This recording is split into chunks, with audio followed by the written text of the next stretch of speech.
Aujourd'hui, rejoignez-moi pour un voyage épique dans les airs, sur terre et sur mer, à la recherche de ceux qui ont véritablement découvert l'Amérique du Nord.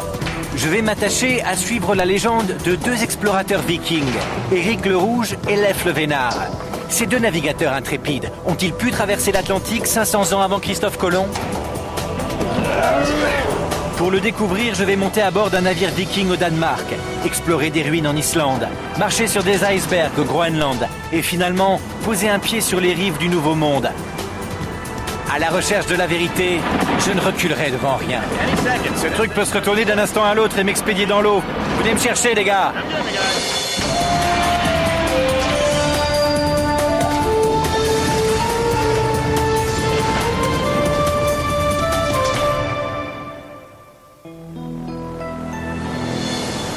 Bonjour, je suis Josh Bernstein. Si l'on en croit les vieilles histoires vikings, il a fallu pratiquement toute une vie pour qu'Éric le Rouge et son fils, Leif le Vénard, traversent l'Atlantique. Je ne dispose pas d'autant de temps qu'eux, mais j'ai l'intention de suivre leurs traces et de voir à quoi a bien pu ressembler leur voyage. Les Irlandais, les Écossais et même les Chinois se vantent d'avoir découvert les premiers le continent américain. Mais ce sont les Vikings qui restent les plus crédibles.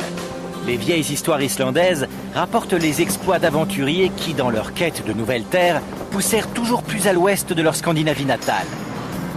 Ils s'installèrent tout d'abord en Islande en 860 après Jésus-Christ, mais après une centaine d'années, ils avaient déjà occupé les terres les plus fertiles.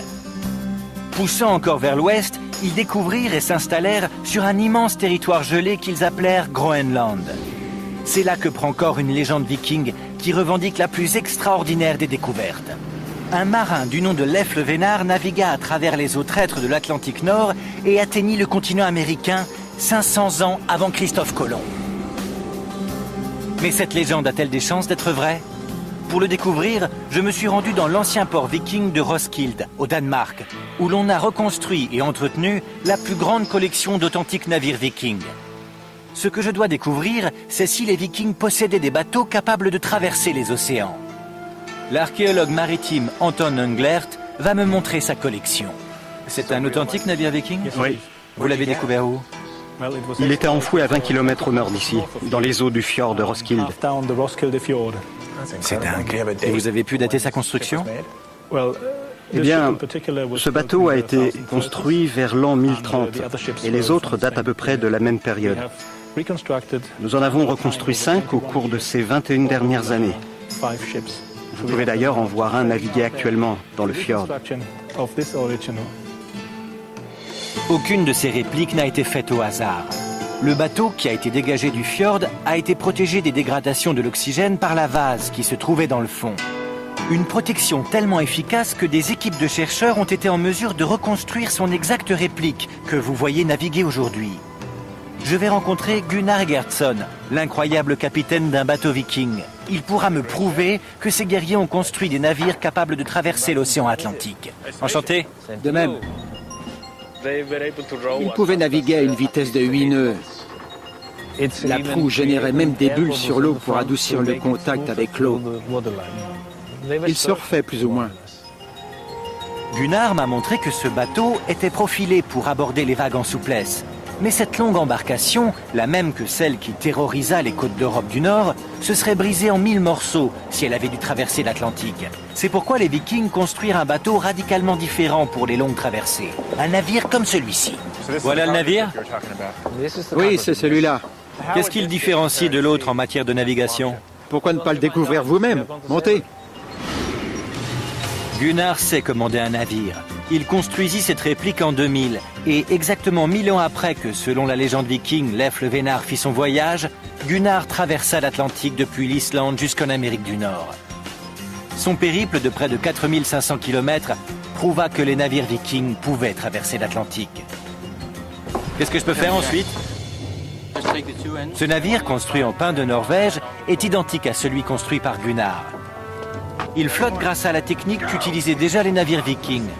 Des panneaux carrés de laine tissée cousus ensemble et recouverts d'une résine semblable au goudron. Il recouvrait une surface de près de 1000 mètres carrés et pesait plus de 500 kilos.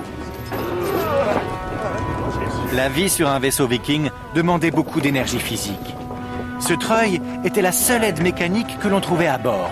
on avait surtout besoin de force brute. Et voilà! Est-ce qu'il y a une différence entre ce que nous faisons et les gestes que faisaient les Vikings il y a 1000 ans? Non. C'est pareil? C'est pareil. Même navigation, même navire, même geste? Oui. Avec un bon vent, ce navire marchand capable de traverser l'océan peut atteindre une vitesse de 15 nœuds, soit plus de 25 km/h. Il a été conçu pour transporter 24 tonnes de marchandises et ne nécessite que 8 hommes d'équipage. Mais Gunnar est plus qu'un simple marin accompli. Aussi incroyable que cela paraisse, il a découvert il y a quelques années qu'il descendait d'Eric le Rouge et Leif Erikson. Le grand-père de Leif Erikson était mon arrière et sa 30 fois grand-père. Ça fait beaucoup d'arrière. Oui. Vous avez pu remonter aussi loin? Oui, j'ai pu remonter très loin. On va naviguer avec le vent de face. À l'époque des Vikings, pouvoir naviguer avec le vent de face était une technique révolutionnaire. Il fallait tourner la voile et effectuer une série de virages en zigzag. Bien que cela nécessitait un effort considérable, cela leur permettait de continuer à avancer, même avec un vent de face. Rentrez-la dans la bouline! Le vent vient bien de ce côté-là. Oui, on avance face au vent. Est-ce que ce n'est pas une particularité des navires vikings de pouvoir naviguer avec le vent de face? Si. Les autres navires de l'époque en étaient incapables. Oui, ils étaient les seuls à pouvoir faire ça sur l'océan. Et ils étaient pratiquement les seuls à être capables de traverser les océans à l'époque. Doucement. Je tourne. Oui, vous faites bouger 27 tonnes. Vous faites tourner 27 tonnes. J'aime l'impression que ça procure. Les navires vikings étaient largement capables de naviguer sur les océans. Pourtant, il fallait plus que du courage pour quitter sa maison et se jeter dans l'inconnu. Il fallait avoir une sacrée motivation. Le navire n'offrait qu'une bien frêle protection contre les colères de l'océan Atlantique. À l'époque, qu'est-ce qui les poussait à entamer de tels voyages? La découverte de nouvelles terres? Ils le faisaient parce que la Norvège était un peu trop peuplée et que les impôts étaient élevés. Tout le monde voulait aller en Islande. En 60 ans, il y a eu 30 000 personnes qui sont parties en Islande à bord de navires vikings. 30 000? 30 000. Sur des navires comme celui-ci? Oui. Nous ignorons combien de vaisseaux ont fait le trajet de la Scandinavie à l'Islande. Mais pour transporter 30 000 personnes, il a dû falloir que des douzaines de navires se lancent dans le voyage. Les Vikings longeaient généralement les côtes. Mais pour traverser l'Atlantique, ils ont dû quitter la sécurité des rivages et supporter de traverser des kilomètres en pleine mer. Gunnar me dit que la boussole n'allait être introduite en Europe que 200 ans plus tard. Alors comment ont-ils fait? J'ai posé la question à Gunnar. Comment ont-ils pu se diriger s'ils ne savaient pas où ils allaient? Ils ont utilisé tout ce que la nature mettait à leur disposition. Les oiseaux, les vagues, les nuages, les courants, le vent, les étoiles, la lune. Gunnar sait de quoi il parle. Il a lui-même effectué la traversée de l'Atlantique sans l'aide des techniques modernes, s'appuyant à la place sur les indices que lui procurait la nature, comme la direction des vents dominants, la présence des baleines et des oiseaux marins, et même la nature des déchets flottants à la surface de l'eau. Certaines personnes pensent que les Vikings avaient saisi le lien entre le soleil et la latitude. Le disque de bois découvert sur un site viking au Groenland est peut-être une boussole utilisant le soleil, un instrument qui aurait pu être utilisé pour indiquer si le vaisseau tenait sa trajectoire. Boussole ou non, avec un bon vent, un capitaine viking pouvait traverser les 1000 km qui le séparaient de l'Islande en 4 ou 5 jours. Et Éric le Rouge, votre arrière-arrière-arrière-arrière-arrière-grand-père, pourquoi a-t-il quitté la Norvège? C'était une sorte de bandit. Il a été pratiquement chassé du pays. Il n'avait pas le choix. Un bandit? Il semblerait qu'Éric le Rouge n'ait pas eu d'autre choix que de quitter la ville. Donc ici, si je veux suivre sa trace, ce qui est mon intention, je dois aller en Islande. Oui, en Islande. Très bien. Je peux gérer. J'ai compris comment ça marche. Ça ne devrait pas nous prendre trop de temps. En 960 après Jésus-Christ, Éric le Rouge traversa l'Atlantique Nord pour aller en Islande. Et ce sera ma prochaine destination. Trouver la maison d'Éric dans les étendues sauvages du nord-ouest de l'Islande. Je suis sur les traces du marin Éric le Rouge, qui quitta sa Scandinavie natale et traversa le premier l'Atlantique il y a de cela 1000 ans, 500 ans avant Christophe Colomb. Au Danemark, j'ai navigué à bord d'un authentique navire viking et j'ai appris que ceux-ci étaient capables de traverser des milliers de kilomètres à travers les océans. J'ai également appris l'existence d'un marin viking dont la couleur de cheveux fit passer le nom à la postérité, Éric le Rouge. Chassé de chez lui en 982 après Jésus-Christ, il navigua jusqu'en Islande à la recherche d'une nouvelle vie. Et c'est donc là que je me rends afin de suivre ses traces. L'Islande est une île immense, de plus de 100 000 km², mais la majeure partie de ses terres intérieures sont inhabitables. La plupart des habitations restent, même de nos jours, concentrées sur les côtes. L'histoire de la vie d'Éric le Rouge fait partie des sagas islandaises, une série d'histoires qui appartient à la tradition orale de ce pays. Elle est une inestimable et unique source de renseignements sur ceux qui se sont installés ici il y a plus de 1000 ans. Je vais rencontrer un expert de ces sagas, à l'endroit exact où l'on dit que vécut Éric le Rouge, à 100 km au nord de la capitale, Reykjavik. Mais est-il possible qu'une histoire que l'on se raconte depuis plus de 1000 ans puisse être aussi précise sur un détail géographique?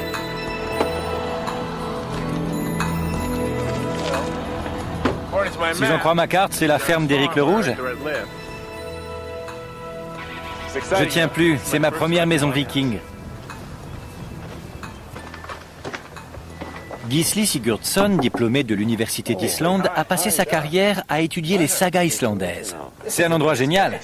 Bienvenue chez Éric le Rouge. Merci. Est-ce que je peux visiter? Je vous en prie. Ces trucs suspendus là, est-ce que ce sont des outils de l'époque viking? Cet endroit n'est pas qu'un lieu de vie, c'est aussi un lieu de travail. Alors les gens se servaient de ça même à l'intérieur. Une arme? Est-ce que c'est une épée viking?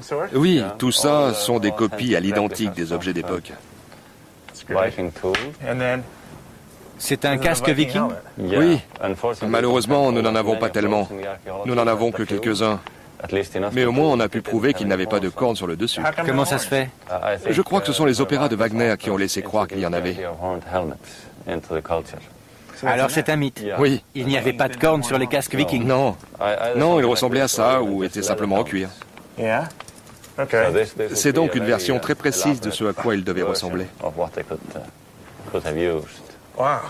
Ce n'est pas très facile à enfiler. Mais est-ce que j'ai l'air d'un viking? Il n'a pas l'air d'être tout à fait à votre taille. Non. Il en faudrait un plus grand. Enfin, j'ai compris l'essentiel. C'est un casque de combat. Oui. Dites, c'est un endroit plutôt confortable, il y fait chaud, c'est un petit peu enfumé, mais il y fait assez chaud, même si dehors le temps est humide et qu'il y a du vent. Et il devait y avoir entre 20 et 30 personnes qui dormaient ici. 20 à 30 personnes dormaient dans cette pièce? Oui. C'est quoi cette terre qui recouvre la maison? L'extérieur est boueux. Est-ce que vous pouvez me montrer de l'intérieur comment ils faisaient ça? Oui, je vais vous montrer dans la cuisine. On a un beau mur de gazon là-bas. Gisli m'apprit que cette structure longue d'une 50aine de mètres et large d'une vingtaine était typique des constructions de l'époque. Le bois était rare et n'était utilisé que pour la charpente. Les Vikings utilisaient des mottes de terre d'une épaisseur de plus de 5 mètres, qui leur offrait une parfaite isolation contre les rigueurs de l'hiver. Une fois que la porte était refermée et que le feu brûlait dans la cheminée, il faisait bon à l'intérieur. Allons près du feu, je pourrais peut-être vous poser un peu plus de questions sur les Vikings. Je vais vous raconter quelques histoires. Super.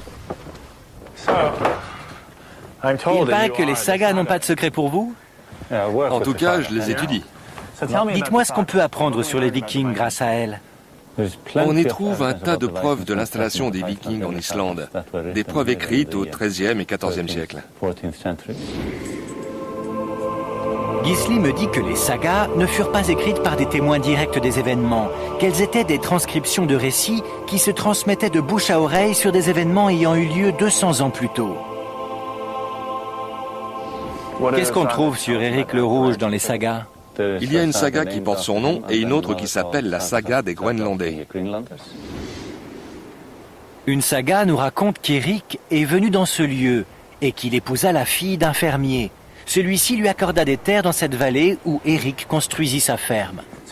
Donc ce que la saga raconte et qui a été confirmé par des archéologues, c'est que cet endroit s'appelait bien comme dans l'histoire et que les objets découverts datent bien de cette période? Oui, nous avons donc la preuve orale, qu'Éric est bienvenu dans ce lieu qui est précisément cité. Et d'après l'histoire, C'est ici qu'il a bâti sa ferme. Les sagas se révèlent être remarquablement précises. Les archéologues ont réussi à prouver qu'il ne s'agit pas seulement de la région où Eric s'installa, mais que les traces de construction découvertes derrière la reconstitution de la ferme étaient en fait les ruines de sa maison. Mais Gisli m'explique qu'Eric ne s'est pas vu attribuer les meilleures terres lorsqu'il épousa la fille du fermier. Il était à la limite du domaine de sa belle famille et très proche de la ferme voisine. Eric n'était pas installé depuis très longtemps lorsqu'il se retrouva au milieu d'une querelle de territoire. Il fut déclaré indésirable une fois de plus. Sans vouloir prendre parti sur sa responsabilité, qu'est-ce qui s'est passé une fois qu'il a été déclaré indésirable? Il a dû partir très vite. Il a dû quitter le pays parce que n'importe qui aurait pu s'en prendre à lui. Le tuer? Oui. Eric avait déjà été chassé de sa terre natale, la Scandinavie. Alors il n'avait pas d'autre choix que d'aller encore plus à l'ouest. On parlait d'une terre qui avait été découverte par un marin que le vent avait poussé jusque-là. N'ayant nulle part où aller, Eric décida de trouver cet endroit et de s'y installer.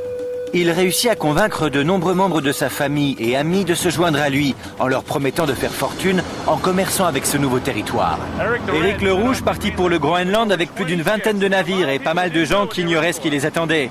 Moi, je n'y vais pas en bateau mais en avion et je suis excité à l'idée d'aller au Groenland. Il n'est pas facile, même de nos jours, de se rendre au sud-ouest du Groenland. J'allais avoir besoin de 3 jours, 4 avions, 2 hélicoptères et un bateau. Une fois là-bas, j'allais devoir trouver les preuves qu'Eric et ses compagnons s'étaient installés sur ces terres froides et arides.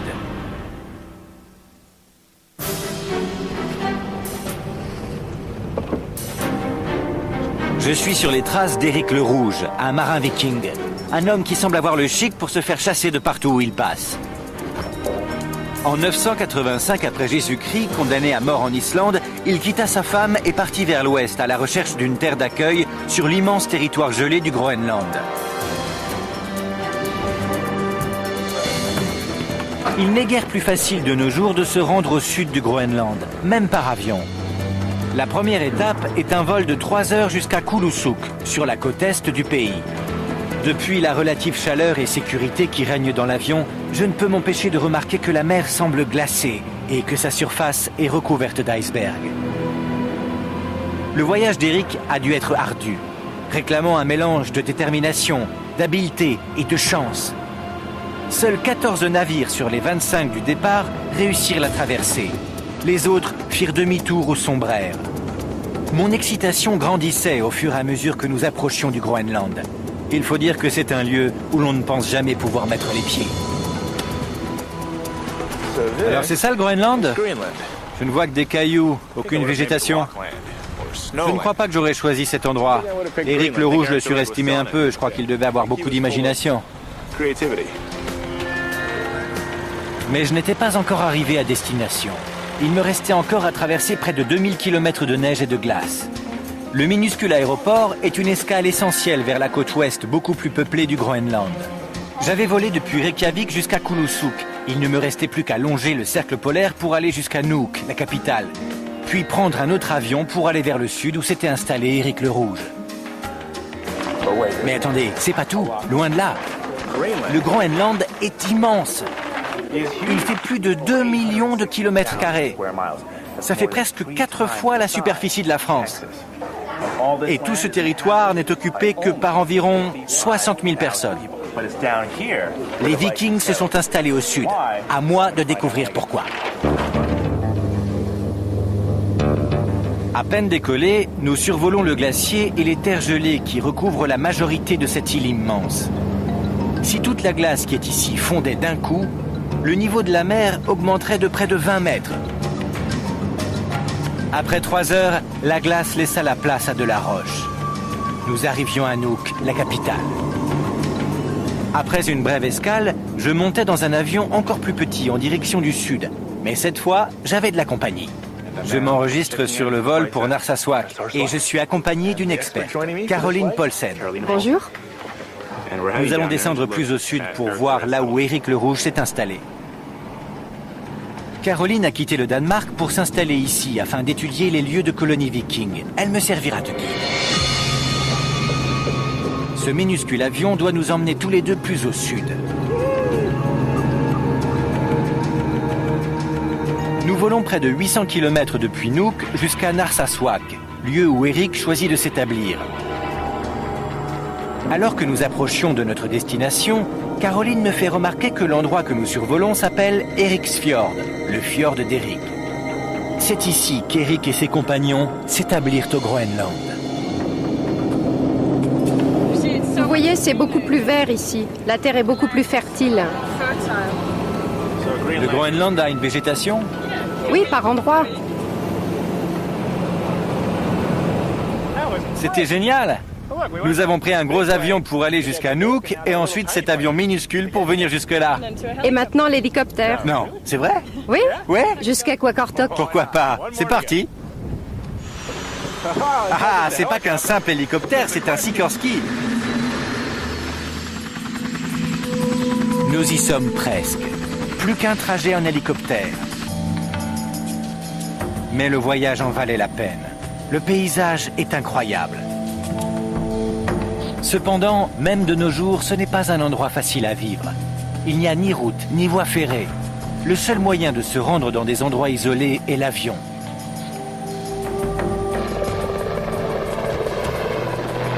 Nous finissons par être tout près du but.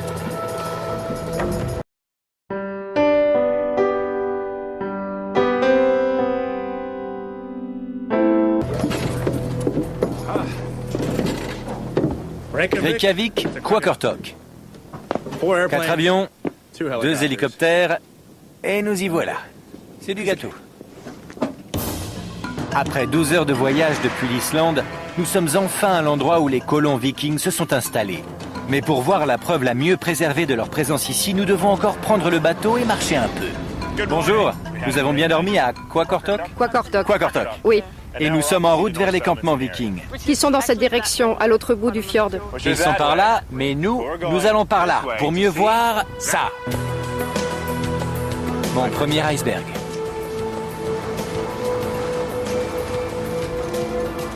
Ça, c'est cool. Voir un iceberg pour la première fois est une expérience incroyable. Il faut avoir vu de ses propres yeux la beauté de cette glace d'un bleu profond pour y croire.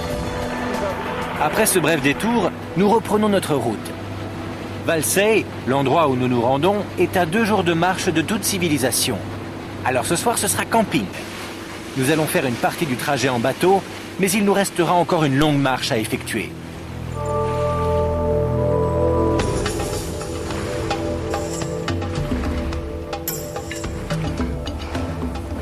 Regardez, du bois amené par la mer. Le fait de trouver un morceau de bois sur une île sans arbre, c'est pas anodin. Oui, il doit venir de Sibérie, du Canada, d'Amérique du Nord, d'Europe. Si les Vikings avaient trouvé quelque chose comme ça, ils l'auraient utilisé. Oui, ils s'en seraient servis. Et tous ces insectes, ils étaient là il y a 1000 ans? Sans doute, oui. Ah oui? Quand il n'y a pas de vent. Quand il fait chaud. Attendez, je vais vous aider.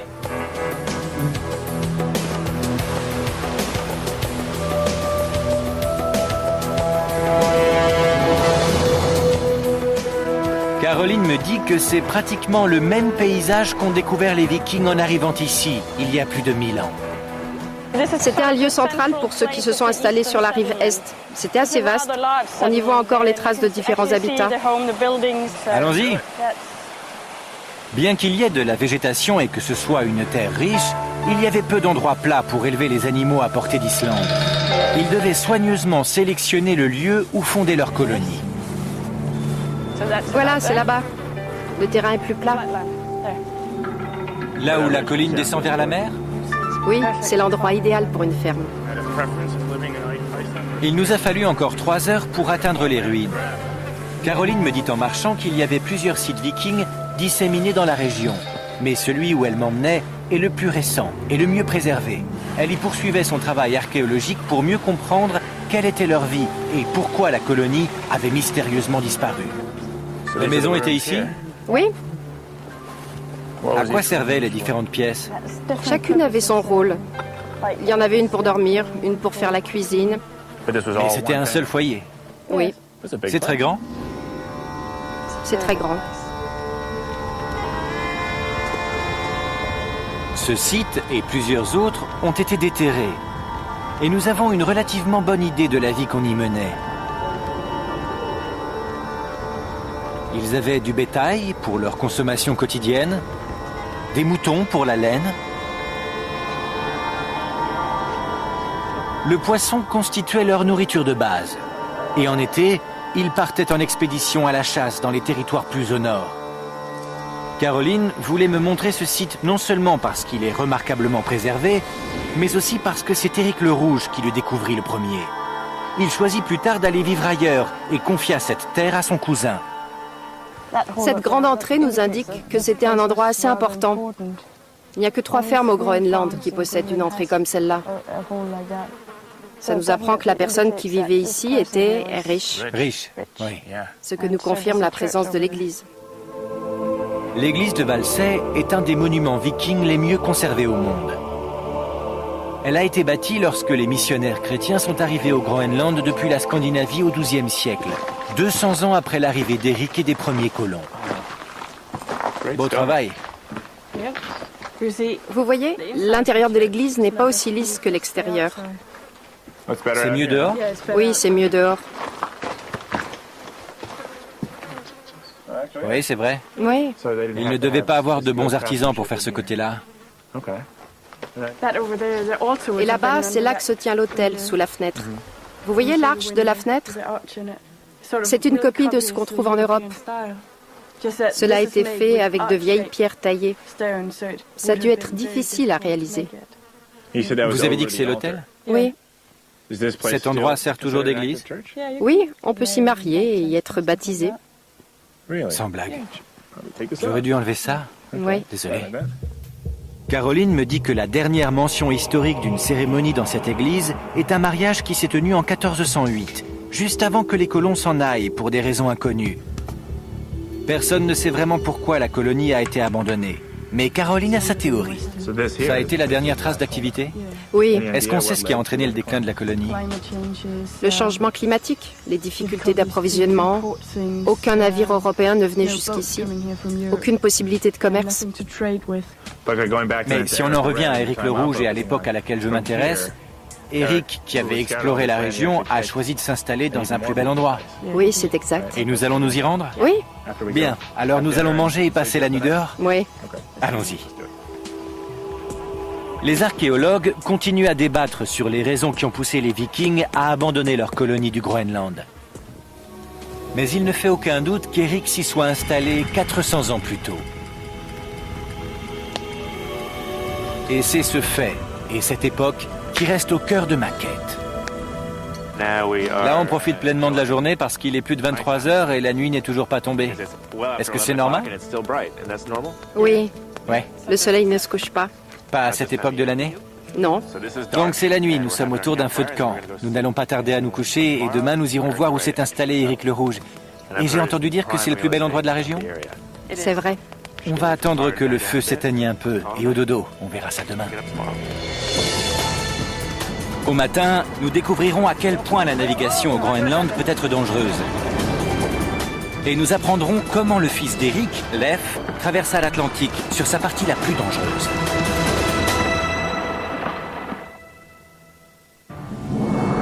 Je m'intéresse à une traversée de l'Atlantique et je découvre le plus célèbre des explorateurs vikings, Éric le Rouge. J'ai donc appris comment Éric navigua depuis la Scandinavie jusqu'en Islande. Il en fut rapidement banni et devint le premier homme à explorer et à s'installer sur l'immense territoire gelé du Groenland. J'ai traversé une grande partie de ce pays et découvert un paysage aussi magnifique aujourd'hui qu'il l'était à l'époque de ses premiers colons. J'ai également découvert que ces colonies vikings étaient très développées. Les archéologues pensent que la population atteignait alors plus de 2000 âmes. À cette époque, le climat était suffisamment chaud pour permettre de vivre de l'élevage et de l'agriculture. Mais les experts pensent que la baisse des températures a pu pousser les colons à quitter le Groenland. On ne pouvait pas souhaiter une plus belle matinée. Nous savons, d'après les sagas groenlandaises, que près de 450 personnes vivaient dans la région. Nous savons même qu'Éric le Rouge en personne y vivait. Et c'est justement là que nous allons nous rendre.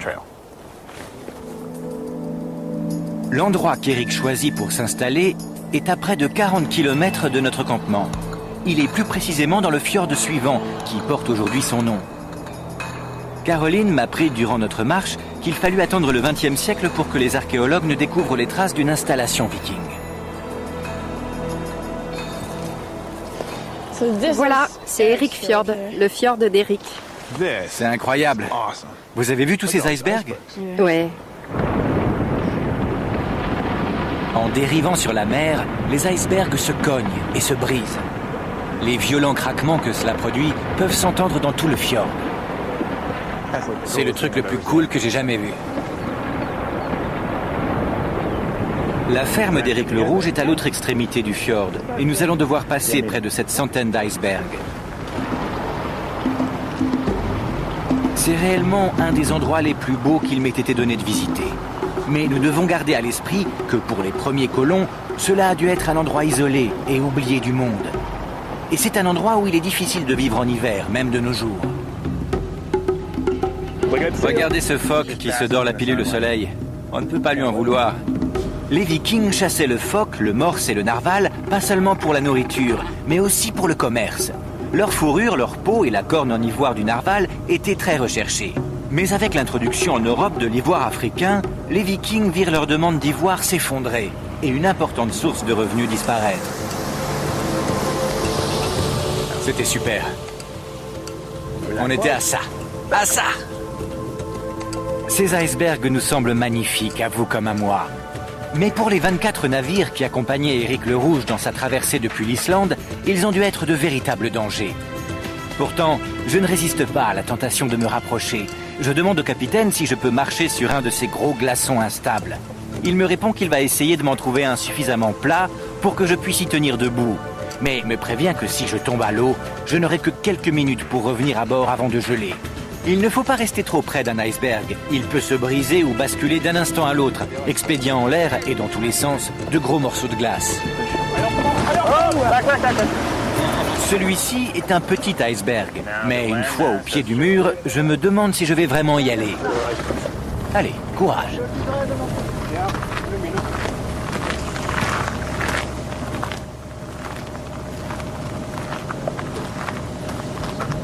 « 78% de la masse de l'iceberg reste immergée.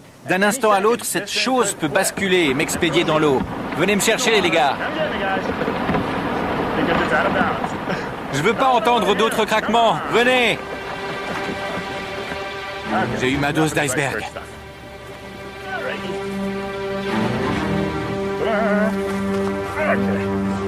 Je suis remonté. C'est bon, on peut continuer. Vous savez, quand on est sous le choc et qu'on ne peut plus parler, je suis dans cet état. L'expérience était brève, mais elle en valait le coup. Il m'a fallu 3 jours et une demi-douzaine de vols pour venir ici depuis l'Islande. J'espère à présent que je vais finir par voir l'endroit qu'Éric a choisi pour installer ses pénates, sur cette île immense et coupée de tout, à la limite du monde connu. Il a fallu attendre 1930 pour que les ruines de Brattahlid soient identifiées comme les vestiges de la maison d'Éric. Et depuis, elles ont été entièrement mises à jour et en partie reconstruites. Pour un hors-la-loi en exil, Éric s'est bien débrouillé ici. C'est vrai. En fait, on a fait des analyses du sol et c'est l'endroit idéal pour installer une ferme. Il n'y avait pas, à part la qualité du sol, d'autres avantages dans le fait d'être ici? Si, c'est un point central pour les colonies de l'Est. Et c'est un bon port. Alors, qu'est-ce qui s'est passé lorsqu'Éric est arrivé d'aussi loin de chez lui? Est-ce qu'il s'est dit « c'est bon, je me pose » ou est-ce qu'il a continué à faire du commerce et voyager? Non, il s'est installé avec sa famille. On trouve déjà mention de Leif, l'aîné, en Islande, mais ses 3 autres enfants sont nés ici. Ici? Oui. Caroline me dit que l'installation d'Éric coïncide avec l'introduction du christianisme dans la plupart des pays d'Europe. Il y a une histoire au sujet de la femme d'Éric, Thorhilda, et de sa conversion.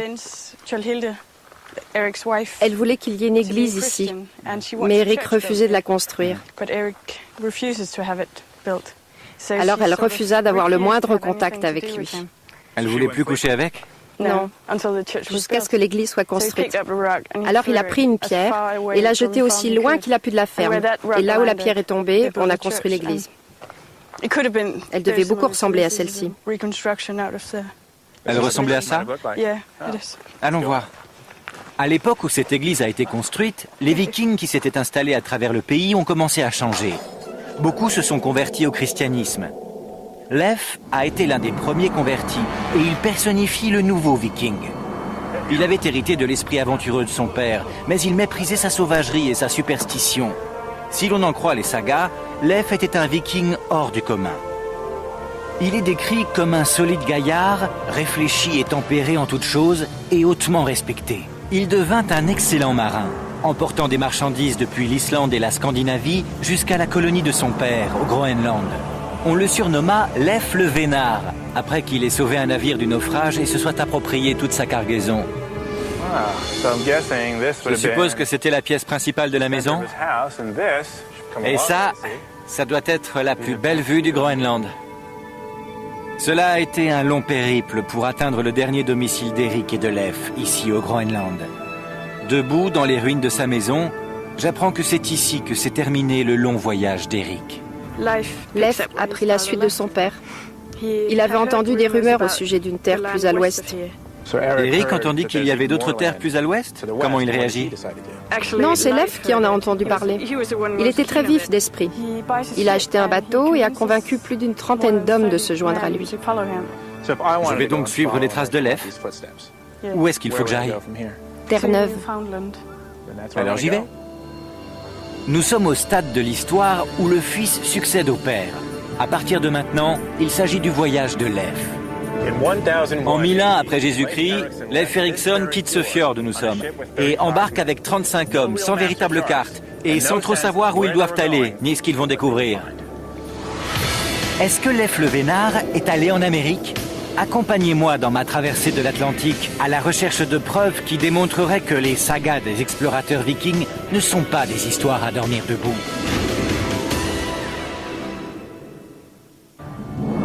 J'ai suivi les explorateurs vikings à travers l'Atlantique.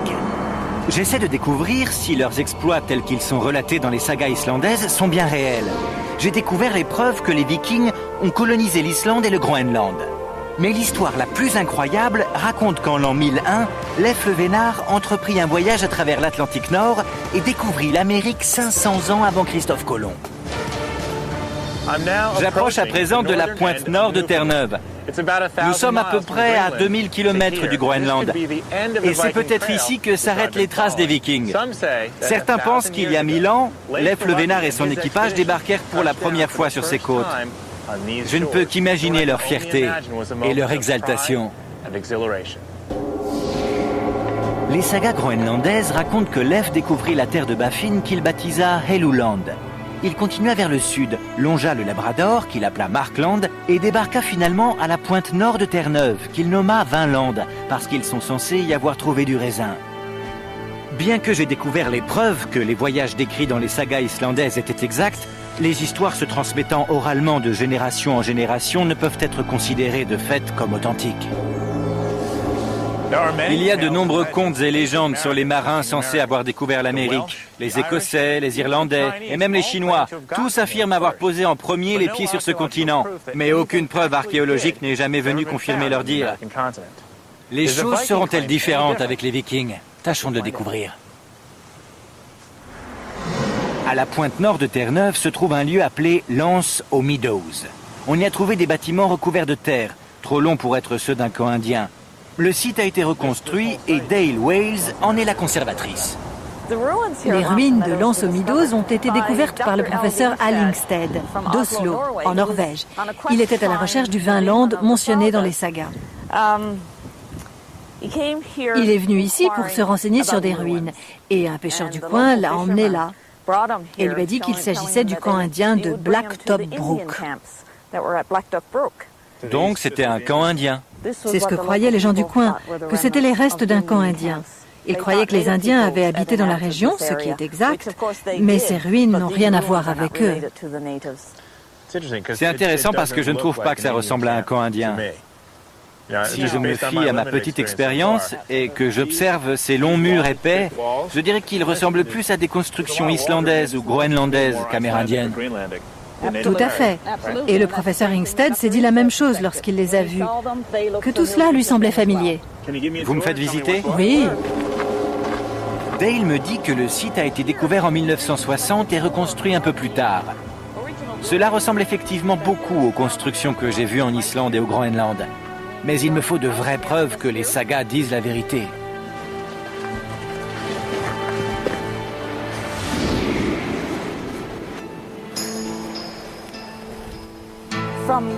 On a utilisé des preuves archéologiques.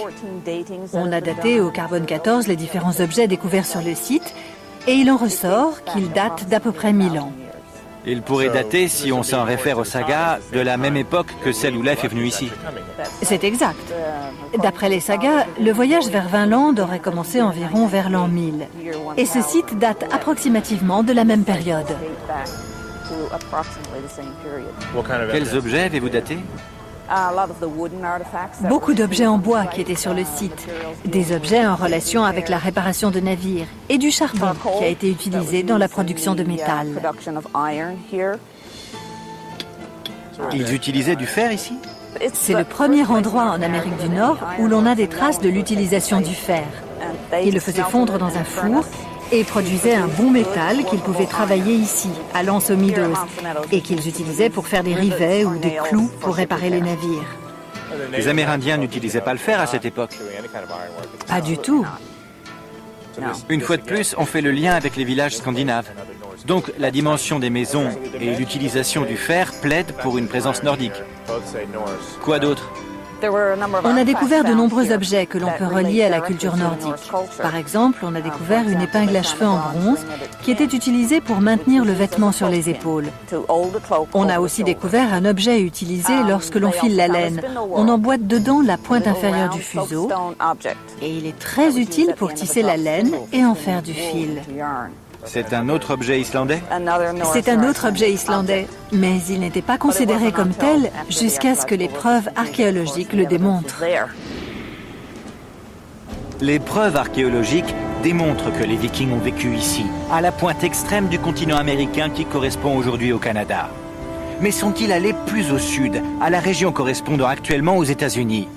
Les archéologues ont tenté d'y trouver des traces de colonies vikings, mais ils n'ont rien trouvé. Les preuves que les Vikings ont exploré les terres plus au sud ont été apportées après un véritable travail de détective. Il existe un arbre spécifique qui ne pousse qu'au nord des États-Unis et au sud du Canada. Il n'a jamais poussé aussi au nord que le camp viking de Lanse aux Meadows. Nous avons trouvé ces sortes de noix sur le site archéologique viking. Et on n'en trouve pas ici? Il n'y en a jamais eu? Ça signifie que quelqu'un a dû faire un long chemin pour la porter jusqu'ici. Les archéologues sont persuadés que cette coque a été apportée ici par les Vikings. Elles ont été enfouies au même niveau que les ruines des constructions, et rien ne prouve qu'il existait à cette époque un commerce quelconque entre eux et les Amérindiens. Si jamais ils avaient leur camp de base ici et qu'ils exploraient la région, jusqu'où pouvaient-ils aller? Ils pouvaient facilement aller dans le golfe du Saint-Laurent, et au moins aussi loin qu'au Nouveau-Brunswick. Ces coques prouvent qu'ils sont allés dans le sud du Canada et probablement jusqu'au nord des États-Unis. Nous savons également par les archéologues que les Vikings ne sont restés que 2 ou 3 ans sur place. Mais pourquoi? Tout ce qu'ils avaient rapporté avec eux au Groenland correspondait à des choses qu'ils pouvaient déjà obtenir par les routes commerciales établies avec l'Europe. La route jusqu'ici était longue et ne valait peut-être pas tous les efforts qu'elle réclamait. Les Vikings avaient probablement la technologie et le courage nécessaires pour rallier l'Amérique du Nord. Mais il y a 1000 ans, il leur a semblé qu'il n'y avait rien ici qu'il n'ait déjà chez eux. C'est pourquoi ils s'en retournèrent. Toutes les preuves de leur passage disparurent durant 1000 ans. En fait, si les histoires d'Éric le Rouge et de Leif le Vénard n'avaient pas été répertoriées dans les sagas vikings, les archéologues n'auraient jamais pensé chercher leurs traces sur le continent américain. Mais aujourd'hui, les preuves sont indéniables. Un navire viking a exploré les côtes nord-américaines 500 ans avant Christophe Colomb.